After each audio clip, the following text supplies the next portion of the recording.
இருக்க பேனர்லாம் எடுத்துட்டேன். இங்க வா எடுத்துருவோம். அதெல்லாம் எடுத்துட்டு வாங்க. சும்மா நமச்சாயத்தை வச்சா விட்டுறீங்க, ரங்கசாமி வச்சா விட்டுறீங்க. மற்ற பேனர் வச்சா உங்களுக்கு கல்ல இடிக்குதா சார்? நான் சொல்றேன், திரும்ப இங்க ஏதாவது பேனர்ல கொடியில கை வச்சுங்க. அதுக்கப்புறம் நீங்க உங்க சிஎம் இருந்தாலும் ஹோம் மினிஸ்டர் இருந்தாலும் வெளியே வரவே முடியாது. எல்லா மகளும் சுத்தி அப்படியே வேலி போட்டுருவாங்க. ஒரு இடத்த கூட நவர முடியாது. 7ஆம் தேதி 8ஆம் தேதி நீங்க இன்னைக்கு போய் இந்த செல்ல இருக்க பேனர்லாம் எடுத்துட்டேன். இங்க வா எடுத்துருவோம். அதெல்லாம் எடுத்துட்டு வாங்க. சும்மா நமச்சாயத்தை வச்சா விட்டுறீங்க, ரங்கசாமி வச்சா விட்டுறீங்க. மற்ற பேனர் வச்சா உங்களுக்கு கல்ல இடிக்குதா சார்? நான் சொல்றேன், திரும்ப இங்க ஏதாவது பேனர்ல கொடியில கை வச்சுங்க.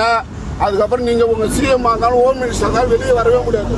எல்லா மகளும் சுத்தி அப்படியே வேலி போட்டுருவாங்க. ஒரு இடத்த கூட நவர முடியாது. 7ஆம் தேதி 8ஆம் தேதி நீங்க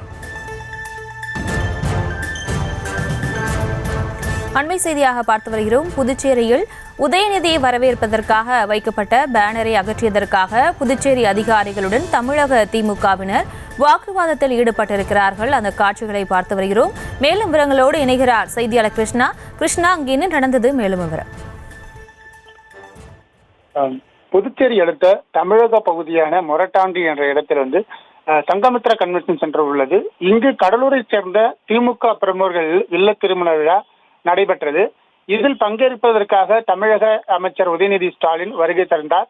அவரை வரவேற்கும் விதமாக கண்டமங்கலத்தைச் சேர்ந்த கிழக்கு மத்திய ஒன்றிய திமுக சார்பில் புதுச்சேரி ஈசிஆர் சாலை நெடுகிலும் அலங்கார பேனர்கள் கொடிகளும் கட்டப்பட்டன.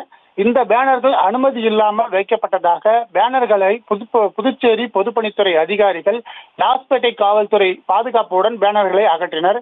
இதனால் ஆத்திரமடைந்த தமிழக திமுக நிர்வாகிகள் புதுச்சேரி அதிகாரிகளுடன் கடும் வாக்குவாதத்தில் ஈடுபட்டனர். பேனரை அகற்றினால் மறியலில் ஈடுபடுவோம் என்றும், புதுச்சேரியை தாண்டி ஒரு வண்டி கூட வர முடியாது, திருக்கனூர் கண்டமங்கலம் ரயில்வே கேட்டை தாண்டி வந்தால் நாங்கள் கடுமையாக அந்த வண்டியை மறிப்போம் என அவர்கள் எச்சரிக்கை விடுத்தனர். மேலும் இந்திரா காந்தி சிக்னலில் வைக்கப்பட்டுள்ள புதுச்சேரியை சேர்ந்த அவருடைய பேனர்களை உடனடியாக அகற்றிவிட்டு மீண்டும் எங்களுடைய பேனர்களை சொல்லுங்கள், நாங்கள் எடுத்து விடுகிறோம் என்றும் அவர்கள் வாக்குவாதத்தில் ஈடுபட்டனர். மேலும் புதுச்சேரி முதலமைச்சர் மற்றும் உள்துறை அமைச்சர் இந்த புதுச்சேரியை விட்டு தாண்ட முடியாது என்று அவர்கள் எச்சரிக்கும் தோணியில் அந்த ஒரு அதிகாரிகளுடன் வாக்குவாதத்தில் ஈடுபட்டனர். உங்கள் அமைச்சருக்கு பிறந்த நாள் வருகிற 8ஆம் தேதி வருகிறது, அப்போது கலெக்டர் வெளிநாடு சென்று விடுவார்களா? 8ஆம் தேதி நாங்கள் வருவோம், பேனர்கள் இருந்தால் அதனை கொளுத்தி விடுவோம் என அவர்கள் எச்சரிக்கை அதிகாரிக்கு விடுத்துள்ளனர். இதனுடைய வீடியோவானது தற்போது சமூக வலைதளங்களில் வைரலாகி வருகிறது. இதனால் புதுச்சேரி அரசியலில் பெரும் பரபரப்பை ஏற்படுத்தி இருக்கிறது. தமிழக திமுகவிற்கும் புதுச்சேரி அரசியல் அதிகாரிகளுக்கும் வாக்குவாதம் ஏற்பட்டதனால் புதுச்சேரி அரசியலில் பெரும் பரபரப்பை ஏற்படுத்தியுள்ளது. இன்னைக்கு போய் இந்த செல்ல இருக்க பேனர்லாம் எடுத்துட்டேன். இங்க வா எடுத்துருவோம். அதெல்லாம் எடுத்துட்டு வாங்க. சும்மா நமச்சாயத்தை வச்சா விட்டுறீங்க, ரங்கசாமி வச்சா விட்டுறீங்க. மற்ற பேனர் வச்சா உங்களுக்கு கல்ல இடிக்குதா சார்? நான் சொல்றேன், திரும்ப இங்க ஏதாவது பேனர்ல கொடியில கை வச்சுங்க.